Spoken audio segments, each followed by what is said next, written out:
Lam Research just reported their earnings and it's currently trading at about $76. And in this video, I'm going to talk about whether it can double from this price or not. And in doing so, I'm going to cover its business model briefly. Then I'll go over the financials and finally I'll do a valuation. Let's first look at Lam's business model. As you can see on the screen, in the semiconductor value chain, Lam contributes in the manufacturing sector, especially in the etch and deposition. Within the deposition and etching, they have competitors. As you can see on the screen, 17% market share in deposition and 39% market share in etching. In addition to these two, they also do some services and that contributes to about 40% of their revenue. And selling of these tools contribute to about 60% of their revenue.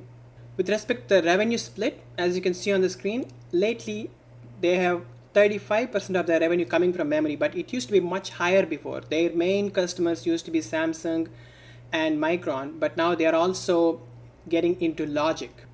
One important thing here is that they are very dependent on China for their revenue. 37% of their revenue comes from China, so that's a risk. Let's now look at the financials. As you can see on the screen, at $76 stock price, the market cap is about $100 billion. For the past 12 months, they made about $15 billion of revenue and the net income is about $4 billion. So that's just under 30%, about 25 to 27% net profit margin, which is very impressive for a hardware company. And one thing I want you to note is that the earnings per share is about $3, and out of that $3, they pay almost $1 of dividends. So they'll only have $2 left per share. Lam operates in a cyclical industry.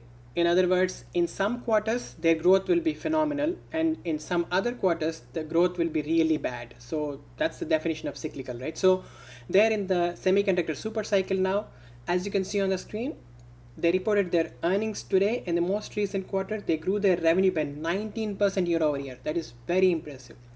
Look at the gross margin of 48% and operating margin of 30%. They're again very impressive for a hardware company, and their net profit margins are in the range of 25 to 27%, which is again very impressive. So please remember this growth number, 19% year over year.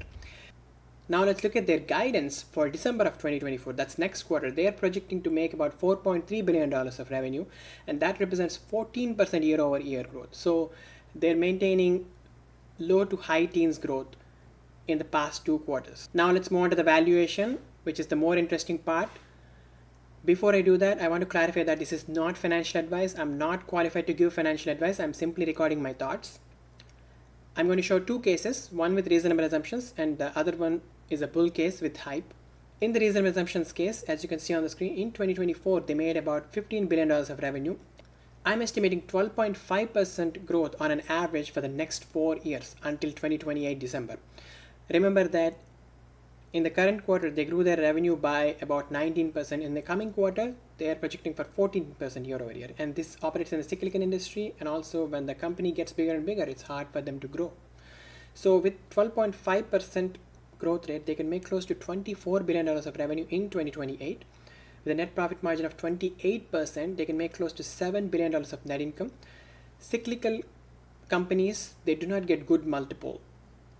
They typically get 15 or max 20, but we are in a super cycle where a lot of these cyclical companies are coming into light and people are willing to pay a higher multiple.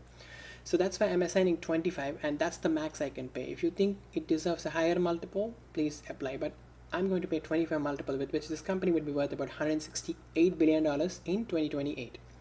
Currently, they have close to 1.3 billion outstanding shares.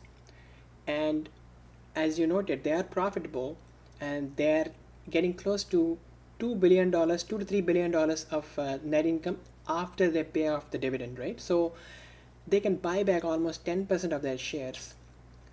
Therefore, I'm assuming 1.2 billion outstanding shares by 2028. When I divide the $168 billion of market cap with 1.2 billion outstanding shares, I get a stock price of $140. Currently, it's at $76, right? So that's about 84% gain, which is very impressive. It's going to beat the index. Now let me show you the other case in which the assumptions are exactly same, except that I put a multiple of 35. And again, this is a cyclical company that deserves 15 to 20 multiple, but we are in an AI super cycle and there's a lot of demand for the chips. And I'm assuming that that's going to continue for the next 4 years and that people are going to pay a premium multiple. So with that, the stock price in 2028 would be about $196. Currently they're at 76, so that represents 158% gain in 4 years, and that's very impressive gain. For me personally, I want a double in the reasonable assumptions case, and for that it needs to get to about $70, and that's when I can buy. But personally, I do not touch companies that operate in a cyclical industry, because there is a lot of change in the growth.